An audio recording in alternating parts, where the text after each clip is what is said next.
warahmatullahi wabarakatuh. Ila hadratin Nabil Mustafa Rasulillahi sallallahu alaihi wasallam wa ala alihi wa azwajihi wa dzurriyyatihi wa qarabatihi wa ahli baitihi wa ashabil kiram wa ila jami'il anbiya wal mursalin wal awliya wa syuhada wa sholihin wa tabi'ina tabi'ina ila yaumiddin, khususan ila jami'i masyayikhi ila muntahum wa ila abaina wa ummatina wa azdatina wa masyayikhina wa auladina wa azwajina wa dzurriyyatina wa ahli baitina, khususan jami'il arwah fi hadhil majlis wa ghairuhum lahumul fatihah. A'udzubillahi minasyaitonir rajim.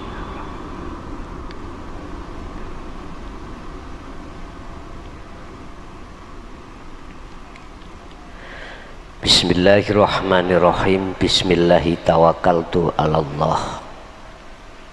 La haula wa la quwwata illa billahil aliyil azim.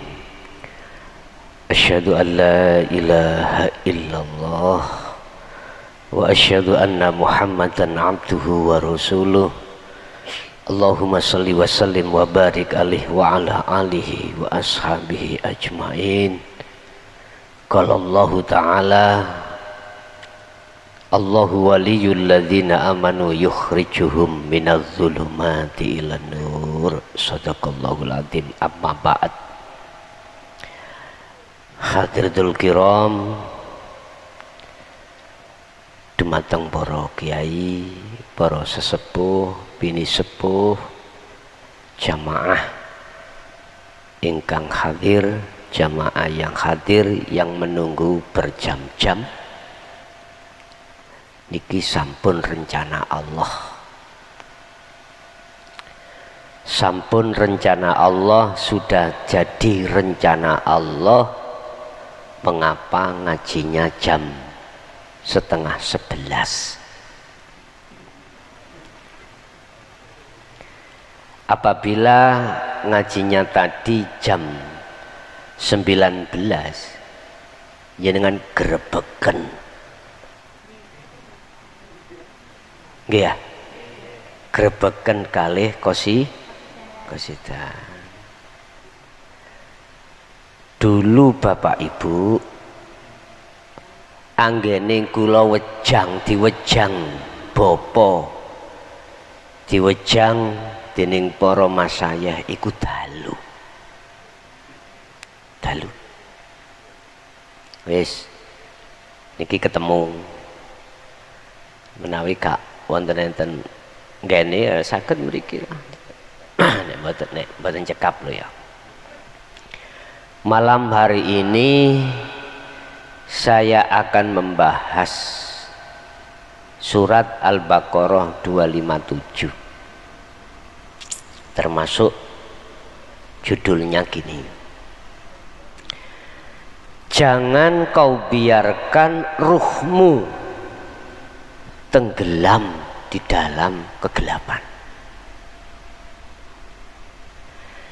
Jangan kau biarkan ruhmu tenggelam di dalam kegelapan. Ruh yang tenggelam di dalam kegelapan itu ruh yang bagaimana? Sebab kita menungso kajibah, tahu kajibah nggih? Hah? Kajibah, kewajiban. Keletakan jasmani juga rohani.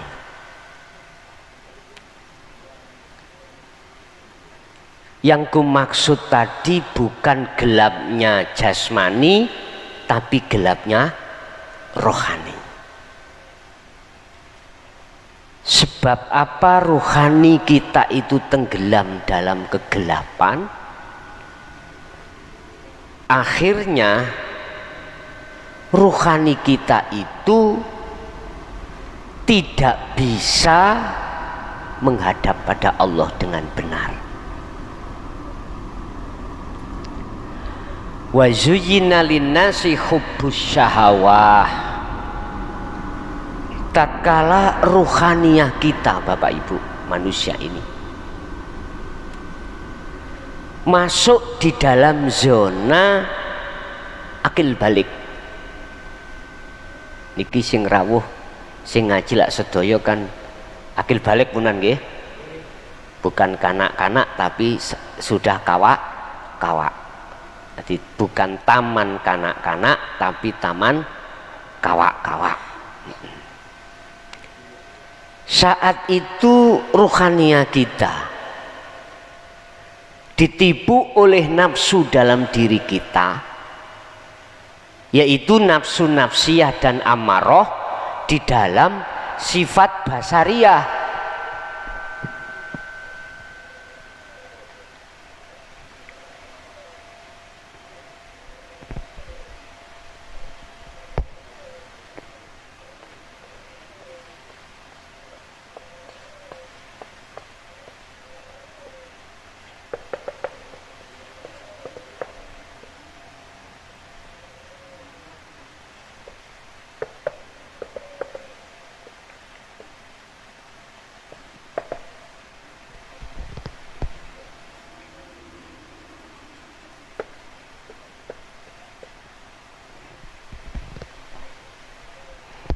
Dengan apa nafsu nafsiyah dengan amarah gelapkan kita dengan apa?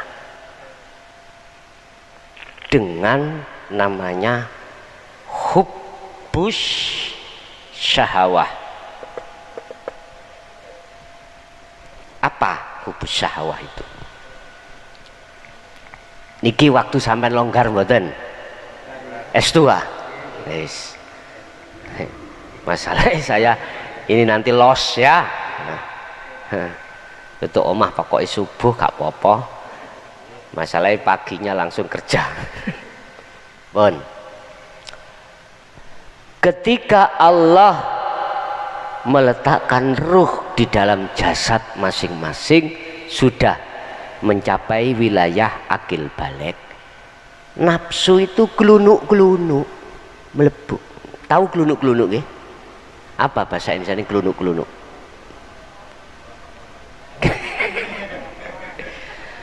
Masuk pelan-pelan di dalam hati sampean kali kula, bicara ini. Wa zuyyina linnasi hubbus syahawah. Hirah, kesenangan dunia itu enak, kekal iki kekal. Nafsu bilang gitu. Alladzi yuwaswisu fi sudurin nas.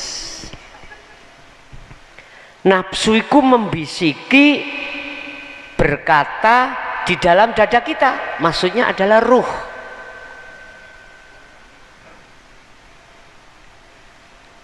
Fi sudurin nas minal jin natiwan nas. Nafsu bisiki kita lewat jin dan manusia. Bagaimana itu bentuknya nanti lewat jin dan manusia itu bagaimana? Sebab ketika ruh ini Bapak Ibu sudah masuk perangkap nafsu namanya kesenangan dunia, ruh itu pasti beriman yakin terhadap selain Allah. Contoh nggih? Contoh. Ono ae contoh gini. Kopi. Iki contoh lho, Bu. Senes kula ngelak mboten contoh kok. Kopi dicampur gula bagi wong sing perokok gurih. Nggih mboten? Cocok. Ketika tak ombe panas-panas, tak ombe tenan lho masih panas.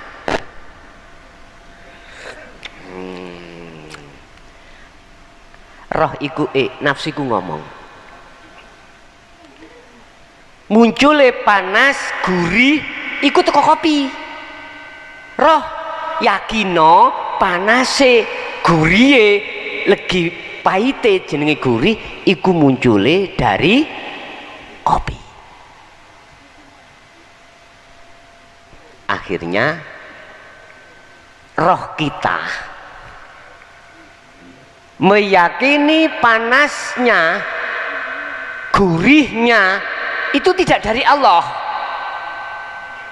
tapi dari kopi atau banyu panas. Banyu panas kopi iku makhluk senes, makhluk toh, itu makhluk.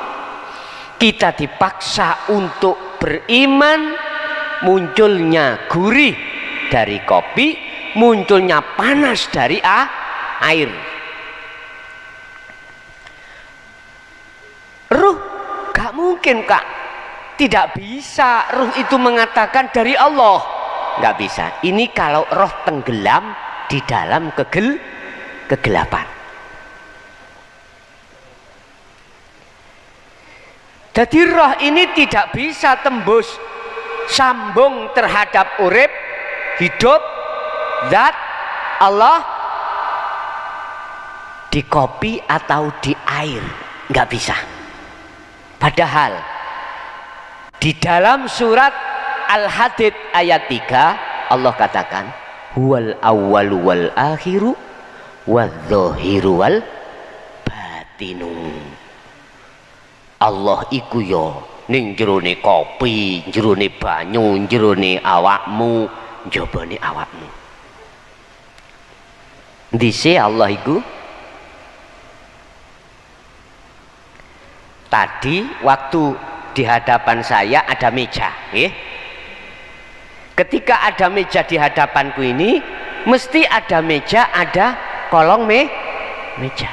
Tapi ketika mejaku pindah, ada apa ini? Bisa nyebut mboten sampean? Inilah yang dimaksud dalam Al-Qur'an, laisa lahu kamislihi syai'un. Wujudnya Allah itu ya tidak bisa kau serupakan dengan apapun, kau tidak bisa menyebut dengan apapun. Ini antara saya dengan jenengan. Dan ini ada di dalam diri kita dan di luar diri kita, dan tidak bisa sesuatu hal yang membatasi, tidak bisa. Ketika ruhaniyah kita itu sudah masuk perangkapnya nafsu syahwat ini, itulah yang disebut ruh yang gelap pada Allah. Jadi nggak bisa pak, ruhaniyah ini makrifat pada Allah di kopi ataupun di air, nggak bisa. Mesti menyalahkan airnya bila mana panas. Orang ngono ning tukno kopi ora eneng lepeki boleh kepanasan. Akhirnya merantak nyalahno sapa? Hati ini akan fi qulubihim maradum fazadahumullahu marada. Penyakitnya tambah kandel. Akhirnya rasan-rasan toh ya. Lah iya tamu tidak dikasih lepek boleh kepanasan. Nah gitu ya. Lah ini kalau ruh tenggelam di dalam jebakan hawa nafsu.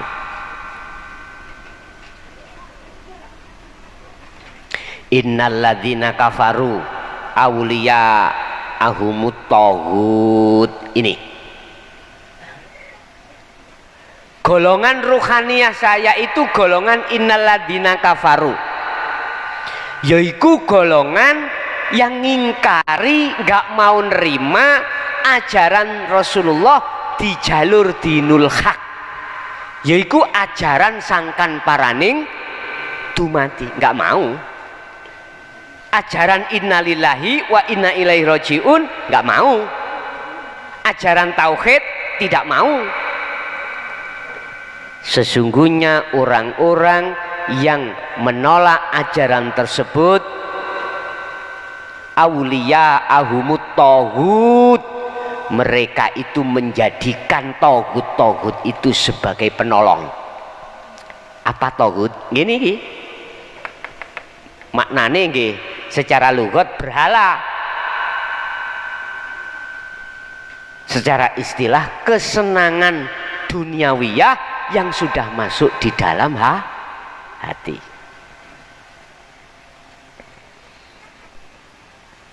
Bisa diterima ya? Oke. Halus-halus. Monggo klek rokokan nyantai. Jadi ini mau katanya tadi jenengan santai waktu ini. Ngaten lho. Wis. Sampai umur berapa kita? Tetap tenggelam di dalam jebakan nafsu ini. Sampai kapan?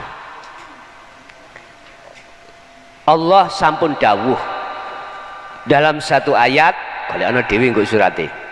Ayat ngeten. Qad khasiral ladina kadzdzabu biliqa'illah. Sungguh celaka, sungguh sengsara ruhaniyah itu manakala terus-menerus tenggelam dalam kegelapan sampai mati. Dia itu mendustakan, tidak mau bertemu terhadap Allah. Jadi ruhaniyah itu ketemu berhala terus karena berhala yang dijadikan sebagai penolong. Itu tadi kopi.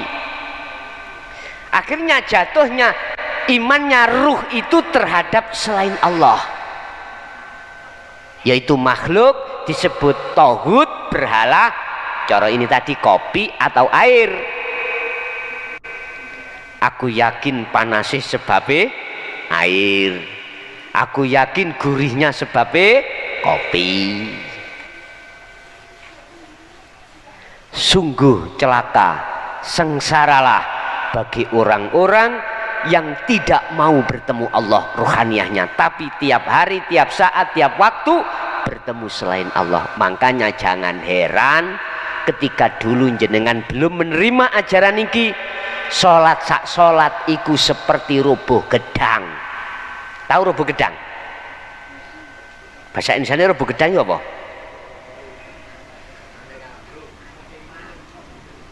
Rubuh gedang. Bahasa Indonesia rubuh? Jatuh pisang. Jatuh pisang. Janek bahasa Jawa jan pawenak lho Pak ya. Tapi kasihan yang di luar Pak, yang tidak mengerti bahasa Jawa itu WA terus kepada saya, Gus mbok yo bahasa Indonesia, kami di sini di NTB, Lombok, di Sumatera, di Lampung banyak yang tidak mengerti bahasa Jawa. Oke, saya upayakan. Pun terus bagaimana kita caranya untuk keluar itu?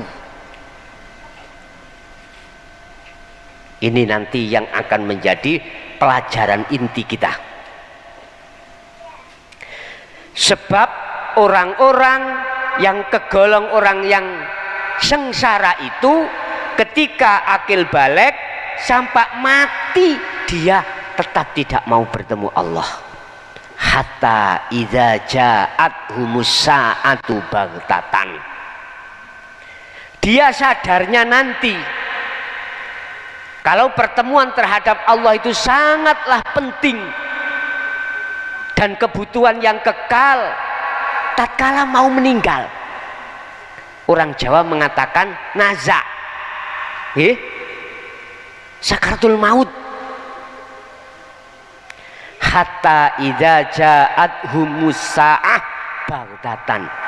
Dia tidak sadar iku sampai detik-detik dia mau mati. Lah, artinya ketika nazak dia sadar as-sa'ah baghtatan, ketika datangnya perkara yang mengagetkan yaitu baru dia sadar. Ketika sadar dia minta pada Allah, ya Allah, ruh sampean, ruh kita manusia itu bilang sama Allah, kembalikan saya walaupun sesaat ke dunia lagi. Saya tak mertobat, saya tak tinggalkan. Nih lho Pak, udah hartaku tak kasihkan masjid, tak kasihkan fakir miskin, semuanya. Kesenangan dalam hatiku tak lepaskan. Allah jawab, ya apa? Allah jawab bagaimana? Nger, kasep nger. Biyen awakmu wis tak elingno lewat utusaku ning dunya rupa menungso. Jawabmu ya apa nger? Ngaji apa ya? Sesat. Gitu Pak. Iku sing tak rasakno Pak.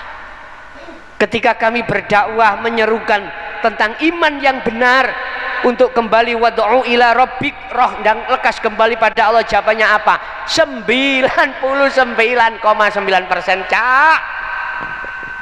Tak tulis ya. Dari 100%, 9,9% menolak. 1% menerima.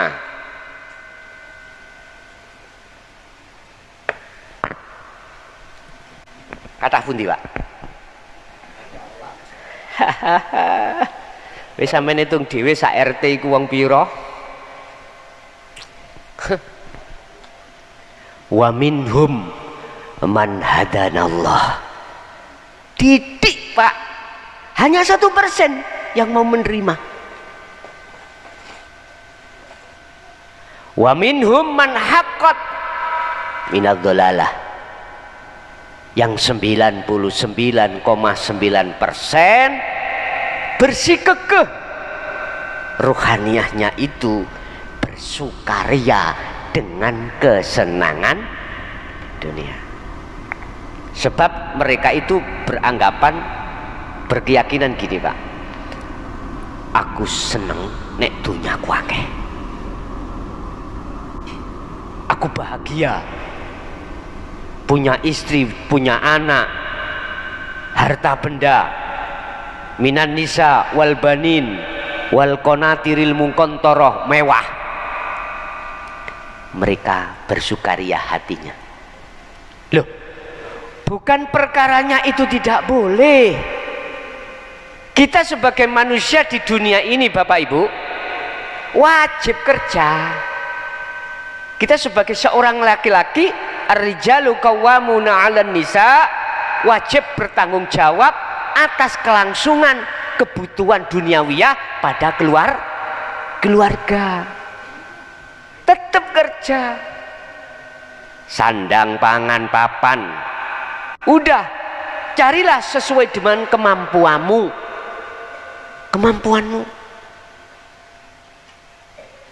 Kadang-kadang itu ono Pak, Bu, bukan ibu niki, bukan ibu sing ono kene ndak, bukan ibu yang ada di sini.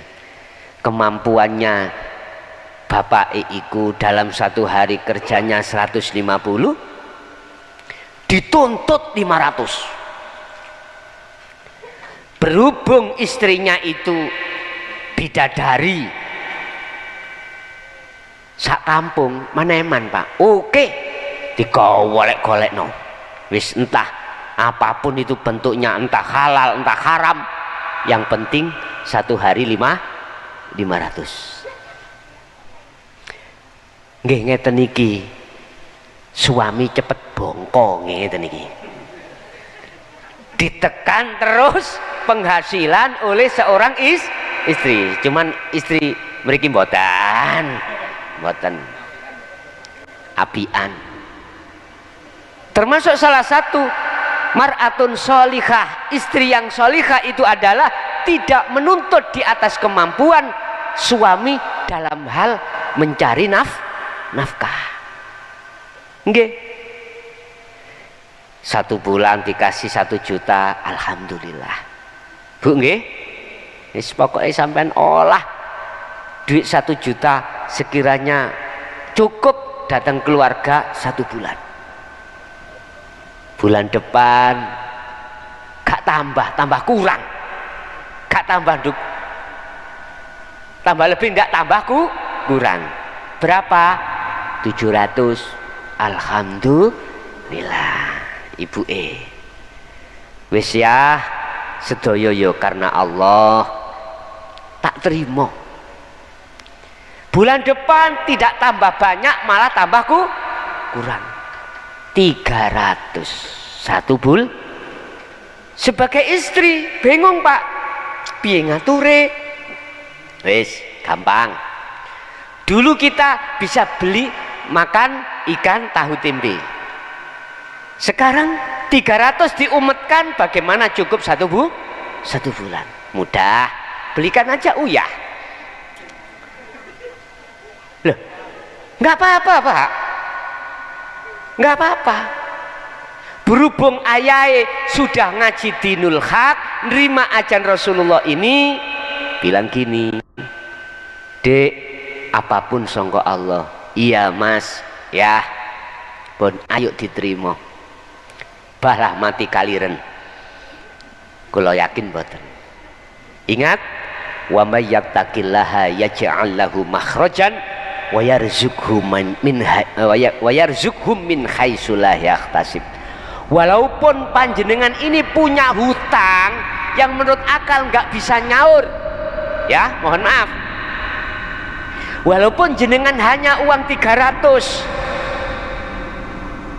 Allah tidak akan pernah membiarkan kekasihnya dalam berlarut kesusahan. Pasti dikasih jalan, pasti dikasih. Gak mungkin kita mati gara-gara kaliren. Nah, bahasa Indonesia kaliren apa? Kelaparan. Gak mungkin. Yang tadinya punya hutang, aku yakin dikasih jalan Allah. Barang siapa yang terus menerus hatinya bertakwa, berarti bertakwa itu adalah berzikir terus, yang sudah kami ajarkan itu ya, zikir yang bisa klik dong ke Allah, yaitu sirul asrar. Aku yakin tidak akan pernah hati sampean iki mau tidak dikasih Allah jalan, pasti dikasih. Sama dengan bukti pada hari ini tadi. Secara sifat basariah, secara akal kita, ya jangan ngaji jam 10:30 lah, kami menunggu mulai sore lah gitu toh. Nggih mohon maaf ya, duka niki sing piye, kita miskomunikasi Pak. Nggih mohon maaf manakala saya yang salah. 1 bulan yang lalu itu namanya Bu sinten niku? Sing Khairiyah. Itu ya saya anggap jamaah mriki. Gus ngaji grobokan nggih. Oh nggih. Sagete sampean tanggal pinten? Saya ditanya gitu. Saya lihat tanggal 11. No. Saya kira yang biasa rutinan iki. Pun kalau catat Pak, acaranya sarangan bersamaan dengan walimatul arus. Anggepan kula nggih niki. Pun kula tulis. Terus salah sijine jamaah wekdal ketemu kula. Cuman pada saat itu saya belum dikasih waktu jam berapa, belum. Cuman tanggal 11 hari apa nih? Hari Selasa. Terus kepanggih ketemu jamaah sing mriki petung teng griya mriku. Oh iya, saya sudah dikoling tanggal 11. Tanggal 11. Mungkin pemahamannya beliau adalah ya jamaah mriki. Kula nggih ngoten nganggep, pun nyantai mawon. Ketemunya tadi saya status kok ada masuk, Gus, antara alamat dengan Sherlocknya gak sama. Bingung Pak saya. Loh, kok bisa? Terus saya ngubungi Bu Khairiyah ya. Bu, sing bener mana? Saya juga menghubungi salah satu jamaah mriki. Yang benar mana sih ini? Wes menisan gak budal ngono. Mau gak budal tadi saya. Terus akhirnya ibunya jawab jam 20, berarti jam 8 lah gitu nggih. Terus saya berangkatnya tadi jam 3 kurang 15 menit. Kok umpama Gusti Allah mitungi mau mulai pagi mau niki kula letakkan mari asar. Kalau ada 2 tempat lagi tuh lah Gusti Allah nggak kasih weruh. Ternyata memang benar diletakkan gak dikasih weruh, diletakkan jam segini supaya suasana ini tenang. Paham nggih? Wis sing penting gak ono sing perlu disalahke, iku kabeh rencanane Gusti Allah. Ngombe kopi dhisik. Nah, monggo ngopi.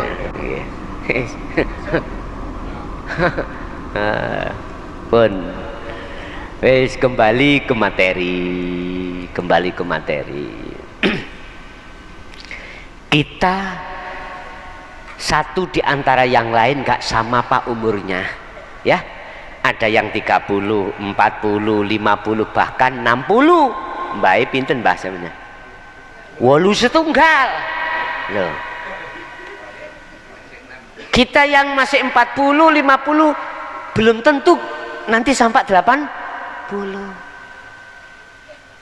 Wes, kita nggak usah gegeran masalah umur.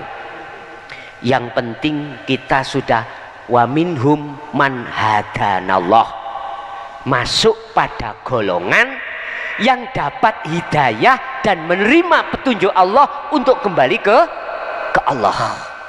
Sisa umur kita ini kita pergunakan sebaik-baiknya untuk melepaskan diri dari jebakan hawa nafsu. Caranya bagaimana?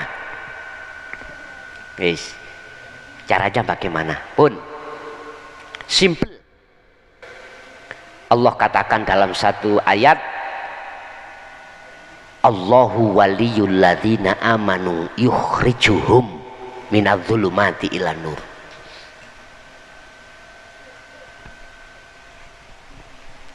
Kok gak lega sirene gak tak tulis rek, ben lega rek.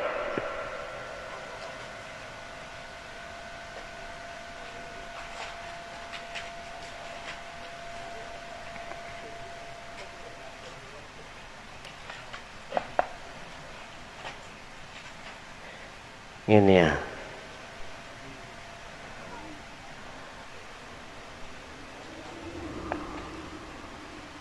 Allahu waliyul ladzina amanu yukhrijuhum minadz dzulumati ilan nur.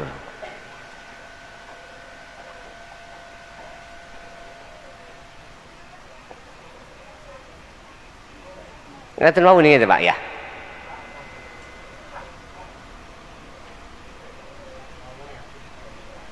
Mboten tahu nih.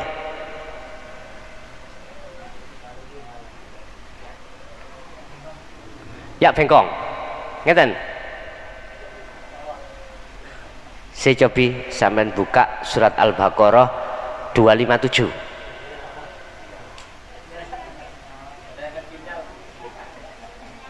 Ora eneng sinyal. Sing offline. Nggih, 57. 257.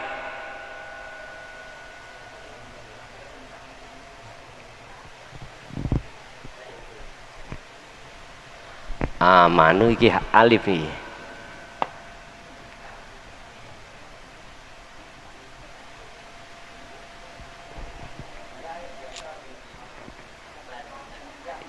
Ya biasa, ke adik mutakalim.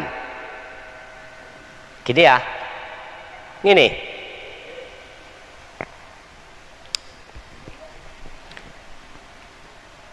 Orang-orang yang percaya pada Allah dan menjadikan Allah sebagai imamnya, penolongnya. Bukan Allah jeneng lho Pak ya. Bukan Allah nama, tapi iki lho.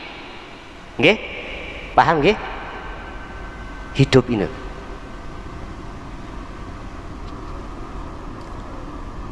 orang-orang yang beriman yang menjadikan Allah sebagai imamnya, penolongnya. Yukhrijuhum, manakala Anda mau menjadikan Allah sebagai imammu, sebagai walimu, sebagai mursyidmu, sebagai penuntunmu, sebagai imanmu, maka yukhrijuhum, Allah akan mengeluarkan ruhaniyahmu dari minad dzulumat, kegelapan menuju ilan nur. Gini Pak, sampai dipindahkan dari hubus syahwah hatinya.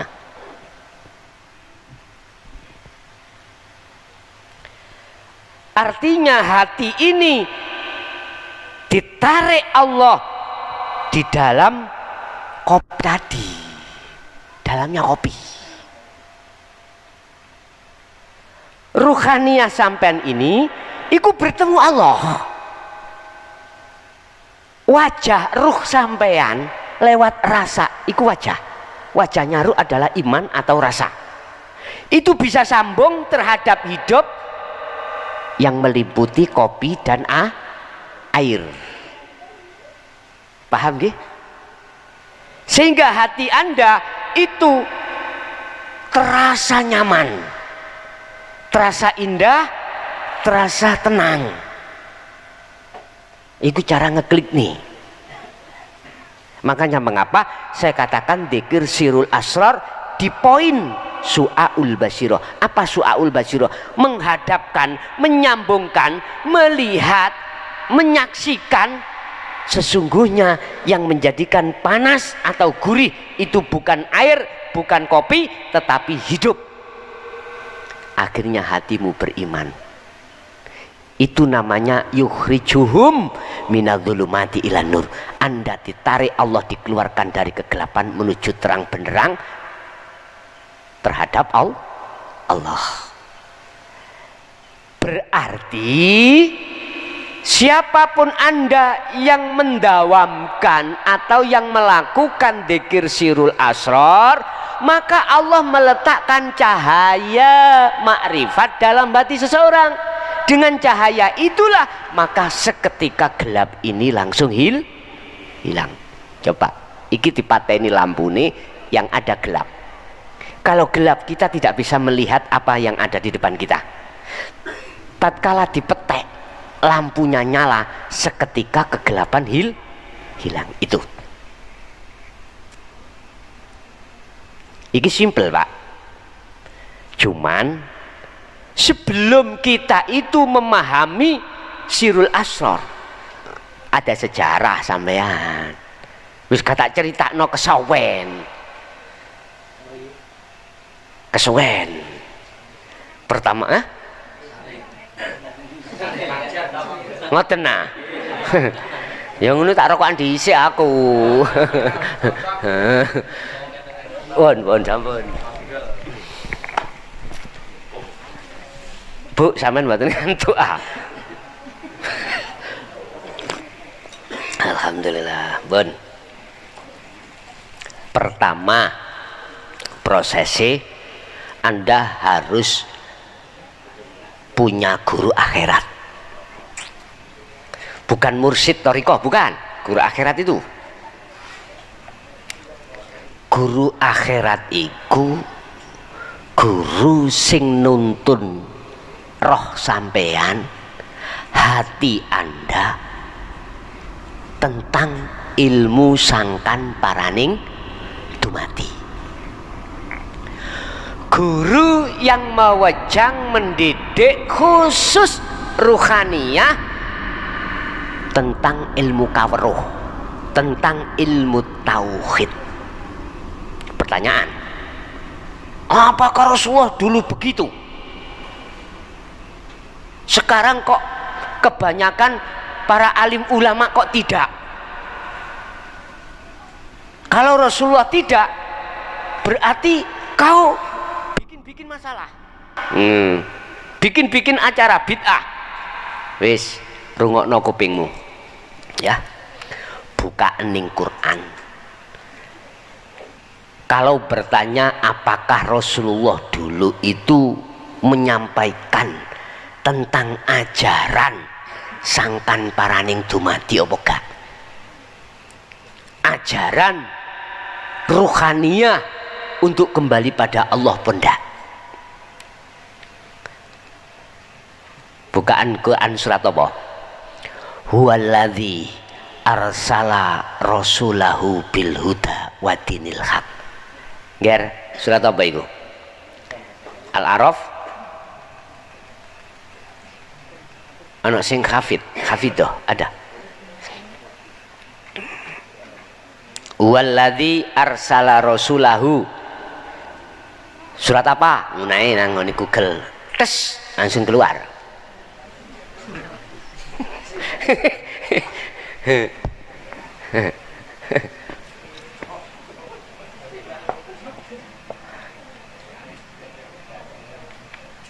Arsala rasulahu fil huda wa dinil haq. Ini Al-A'raf, Al-Asra. Mboten wonten Al-Asraf. As-Saff ya. As-Saff ayat 9. Nggih. Huwa utawi Allah iku alladzi hidup dat ya, arsala yang mengutus sapa hidup rasulahu terhadap utusannya ai Muhammad pada saat itu ya, bil huda dengan membawa petunjuk hidayah, wa dinil haq dan agama yang benar. Dinil haq ini Pak, aidinut tauhid.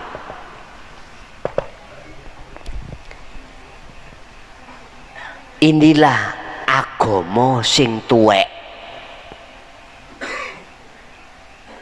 Kalau bahasa Jawanya, inilah ajaran sistem ilmu tauhid, ilmu tuwek. Supaya apa? Liyudhirahu ala dini kulli walau karihal musyrikun, untuk mensucikan ya. Mohon maaf tak artekno langsung secara substansinya aja, untuk membebaskan ruhaniyahmu dari jebakan hawa nafsu. Kalau ini sudah keluar, roh ini dari jebakan, dari kegelapan ya tadi ndukur mamundi kegelapan, maka ruhaniyahmu bisa ketemu Allah. Serban sing kotor, kelambi sing kotor, gak mungkin langsung mlebu lemari. Ibu nyuci dulu ya Bu ya, dicuci dengan ringso. Setelah itu gak langsung masuk lemari, dipepe, dijemur, kepanasan, habis kering gak langsung dimasukkan lemari, disetelui kok. Tahu disetelika? Dikasih minyak wangi baru masuk lemari. Artinya apa Pak? Jenengan kalau sudah dimasuki ajaran Rasulullah dinul haq ini, jenengan kalau sudah diwejang mesti disuruh kholwat. Isinya kholwat mraktekke ngamalkan dzikir sirul asror di su'aul basyirah untuk melepaskan diri dari jebakan hawa, untuk melepaskan iman selain daripada Allah tadi. Soro Pak, itu tadi dicuci, dijemur, disetelika, soro. Mereka yang tidak mau seperti ini silakan berindah terus dengan hubus syahwah, nafsu ngomong, kekal kau, kekal. Wa zayyana a'malahum, nafsu itu akan membikin indah apa yang ada di dalam kesenangan dunia seakan-akan kekal selama-lamanya. Niki wa yastahibbunal hayata dunya alal akhirah. Surat Ibrahim ayat 3. Nafsu itu membikin bagaimana kesenangan dunia itu segala-galanya. Dikatakan oleh nafsu, roh, kesenangan dunia mewah itu selama-lamanya. Penting itu, penting. Bahaya. Akhirnya kita pernah terjebak di sini, Pak. Terjebak di sini. Ya. Bapak Ibu, kembali kepada guru. Aulia iki. Allahu waliyu iki penolong.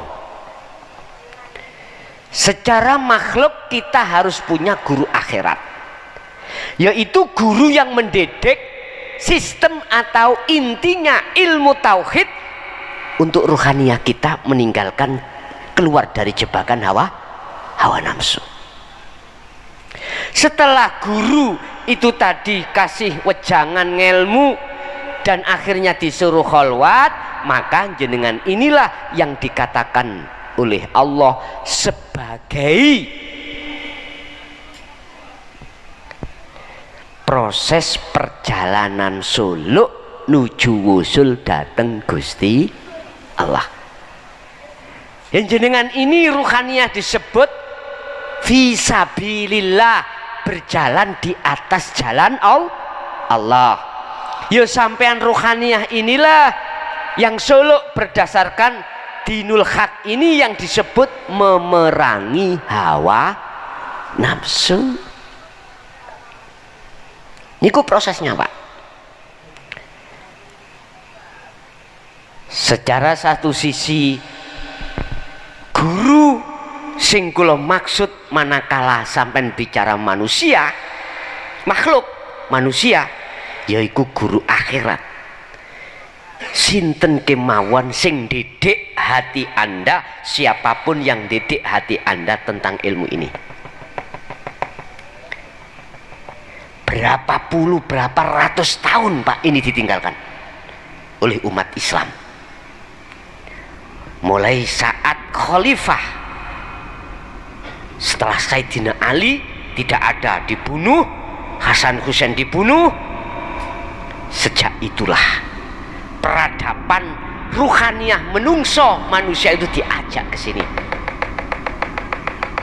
Tidak boleh ada gerakan tentang ajaran Rasulullah di dinul haq, nggak boleh.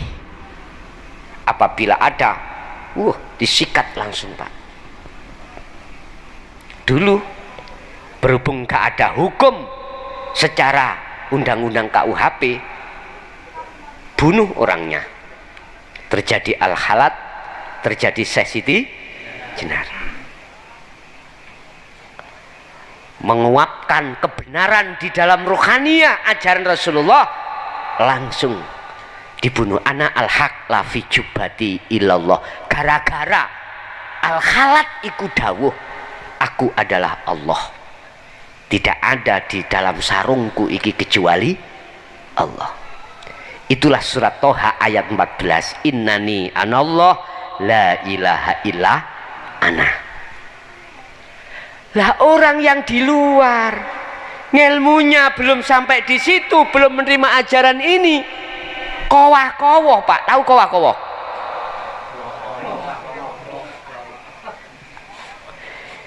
Dia berdasarkan surat Al-Anbiya ayat 29 mengatakan al-halat adalah kafir, wajib dibunuh, halal darahnya dikeluarkan.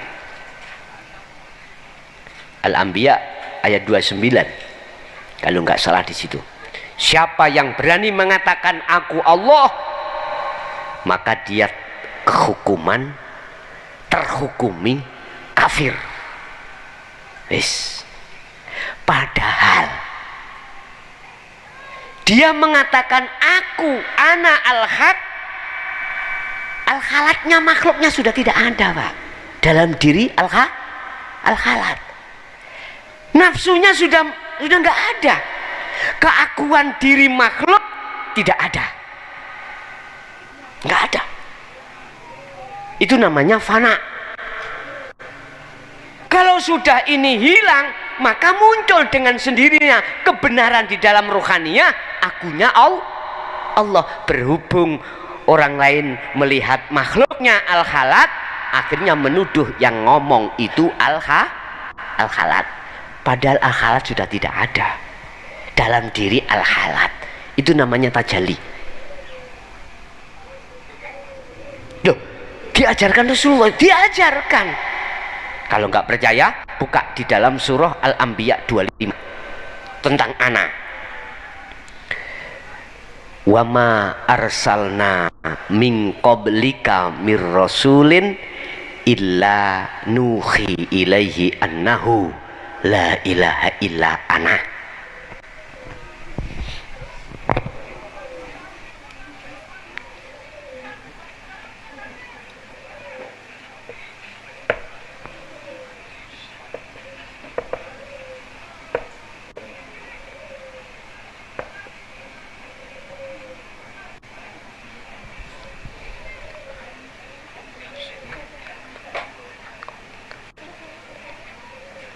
Ma arsalna min qablika mir rasulin illa nuhi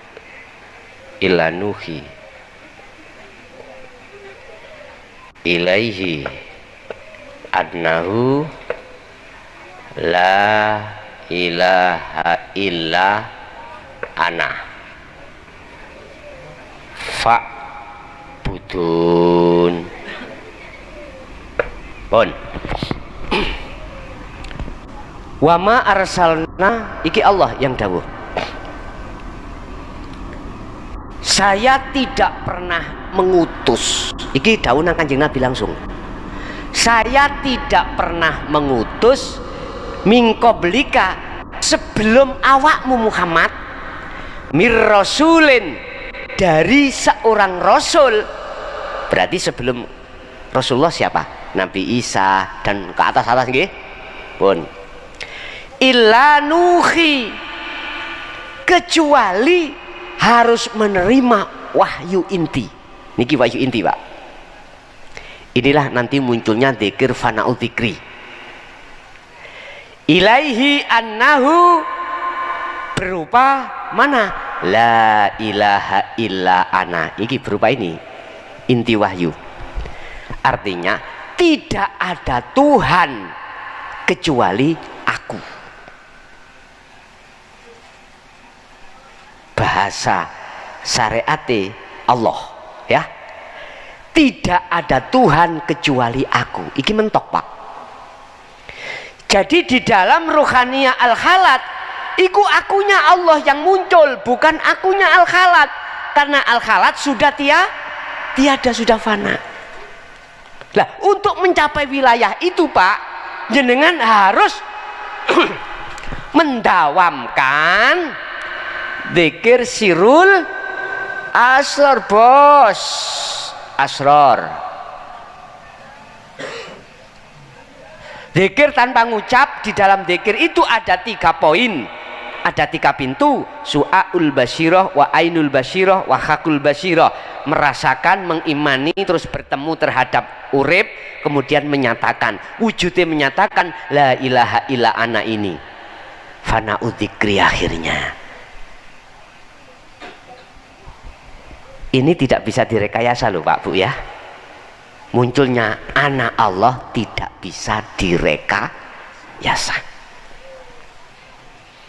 Karena yang memperjalankan ruh dari fana ke isbat, dari tahalli ke tajalli, dari su'aul basyirah ke hakul basyirah, iku Allah. Hidup di dalam diri roh. Padha mek ngene, Pak. Sing nglakokno aku tutuk kene ya roh ki mang. Kok aku gak ono roh ya gak iso tutuk. Nisbate seperti itu. Coba sampean mau mati ning omah, bisa kesini sendiri jasad jenengan? Nggak bisa. Lah yang menjadikan jasad bisa sampai di sini karena roh. roh iku cahayane Allah. Umpama ditarik ke aslinya, jasad roh iku bisa kumpul jadi siji karena hidup itu, dan hidup itulah yang memperjalankan si roh dan si jasad sampai di si. Saged dipaham nggih? Ya penak kula nek kari ngiring tok nggih. Enak. Iki jamaah ke awal kok nggih. Kon makane kula tak losno ae babahno wis.